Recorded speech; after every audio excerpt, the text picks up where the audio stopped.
Samantala, isang graduate ng UST ang nakitang tadtad na mahigit 40 saksak sa barangay Molino, Bacoor, Cavite kahapon. May news to go si Jay Sabale. Jay.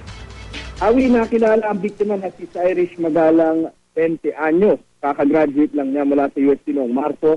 Ilang buwan pa lang siyang nagtatrabaho. Natagpuan siya sa damuhan kot ang isang puting blouse at ang kanyang itim na palda at sapatos. Nagtamo siya ng saksak sa iba't ibang bahagi ng katawan base sa tauhan ng Funeraria Messina, kung saan dinala ang labi kagabi. Kahapon pinilala ng ina ni Irish ang labi ng kanyang anak sa Funeraria. Pasado alas 8 ngayong umaga nang bumalik ang mga kaanak ni Irish sa Funeraria para kaunin nga ito ang kanilang anak at dalhin sa kanilang lugar para sa kanyang burial. At sila ng Hertisnos, sinapit ng anak nila.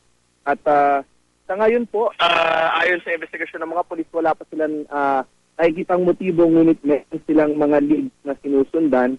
At nandito ako ngayon, nakatayo mismo dito sa mismong site, crime scene na pinangyarihan. No? At makapansin-pansin na malaking bakante ng lote to at kahit magsisigaw ka rito ay walang makakarinig sa iyo. Hawi?